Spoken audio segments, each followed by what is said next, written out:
how humiliated I felt 8 years ago when I discovered all these people of African descent in Colombia. Not people who look like me, you know, one drop light skin. No, I mean people who look like Governor Maria. How could this be? And I'm educated. I'm a national leader. I took over buildings on South African investments. Phelps Stokes, for years, fought the fight. We recruited students out of black refugee camps in South Africa, interviewed them, and brought them to the United States and placed them in colleges, made sure that they were educated on time, in the right discipline, and that they never forgot that they had a responsibility to return home. So, how can this be that you have these millions of people? And once I discovered that they were in Colombia, and I went to Colombia, I almost had a heart attack. Almost had a heart attack. Because most people go to Colombia and they go immediately to Bogota, which is Barcelona. And everybody in Bogota said they're from Barcelona. They behave that way, turn on the TV, they're all from Barcelona. Yeah, there's some, you know, I'm sensitive about light skin, whatever. So I see some people that say, well, tar brush has been there. Okay, I understand that. But then to be taken to Cartagena, and to Quito, and Tumaco, and Buenaventura. My son just came back from a week, and he was in Bahia Solante, in El Valle. And he said, Dad, this is the west coast of Africa. Same flora, fauna, climate. It will blow your mind. And then I said to myself, well, who was that guy, Ralph, what's his name, who wrote Invisible Man? And this is a collective. And of course, I came back to the United States, I go and see all my Negro friends and authorized leaders. They haven't a clue. First of all, they don't speak Spanish. And secondly, they're still coming to grips with the monkey chasers from the West Indies, you know. So, you mean to tell me that there are people who look like me, sound like me, whatever, on the Pacific coast? And most of my people still are not aware of that. I have to prepare them. But then you discover what Orlando Patterson, dear friend, tried to say in this research on comparative slavery. You know, just strip it away. This is a business proposition, my folks. And as Maya Angelou said, it begins with people stealing my people and selling them. So there's some responsibility there, and we've yet to have that conversation. Sustained conversation. Why'd you do that? Okay. And then you had a whole bunch of Europeans who said, we can make some money here.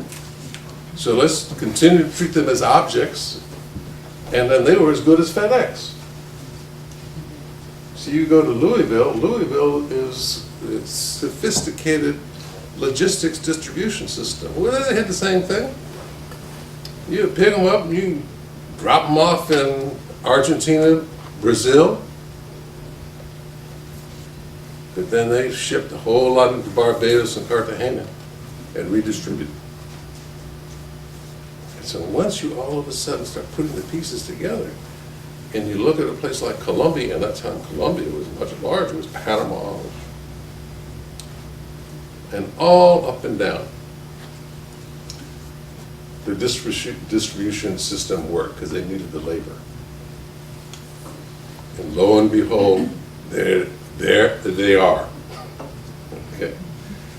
Now, for the indigenous folks, they got smart and they just retreated and kept their culture intact. Good news is that they're very well organized. Bad news is that their education system is non-existent. And they're in desperate need to figure out how they're going to build an educational system to produce. It's not that I don't like the word pipeline, but pipeline sort of suggests that you sort of put things in and something comes out. Same problem I have with reentry, you know. go to prison, you re-enter. You're not a space vehicle. You're a human being. But point being is that the indigenous population realizes they are desperate to build a leadership development process, education, and culture. Because right now they don't have it. What they do have is discipline. And all you got to do is to go to a meeting of indigenous leaders, and comes lunchtime, and then these folks organize. Each sub-tribe, clan, when it's time for them to go, they stand up together, quietly, walk, get their food, and come back and sit down. Then the next subgroup jumps up. In Colombia, they had an election for 2 seats that had been allocated by the Constitution for representation from Afro-Colombian areas.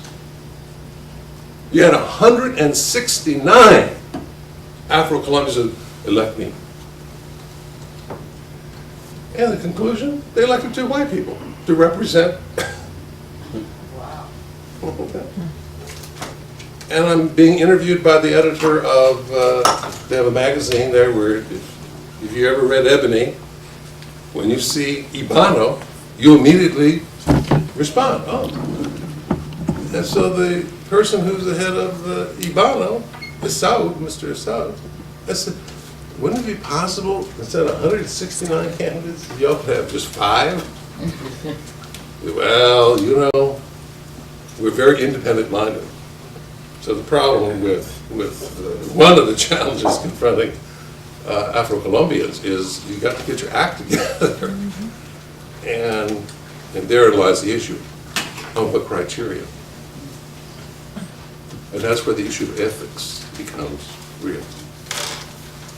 Because even the United States, Charlie Rangel was on the board of Phelps Stokes for 20-odd years.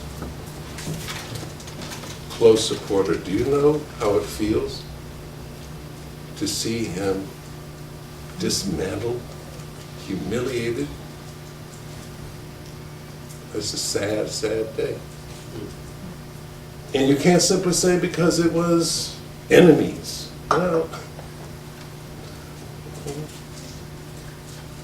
So ethics means something. Okay? And Barack had better figure that out fast, because he's not going to be able to generate the support that he had if people don't believe that he's ethically right. People aren't switches and flick this and flick that, which is the way they're behaving now in the White House. Well, that's what you're basically seeing in places like Colombia. But then you're seeing something that's hopeful. Their problems are unique, and while the parallels are absolutely striking, the worst thing you could do is to assume that they are exactly where we were 30, 40 years ago. No. But if we work with progressive Afro-Colombians, we may discover the things that we lost. And if you look at African-American leadership today, which is bankrupt, and Duval Patrick is a very dear friend, and I've worked hard for him,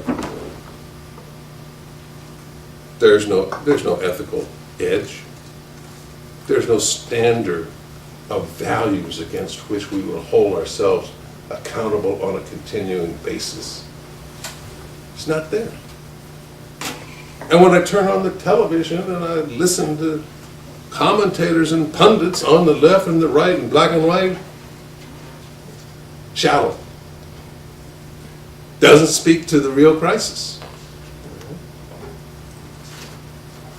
So much for complaints. So what are we going to do? It begins with education.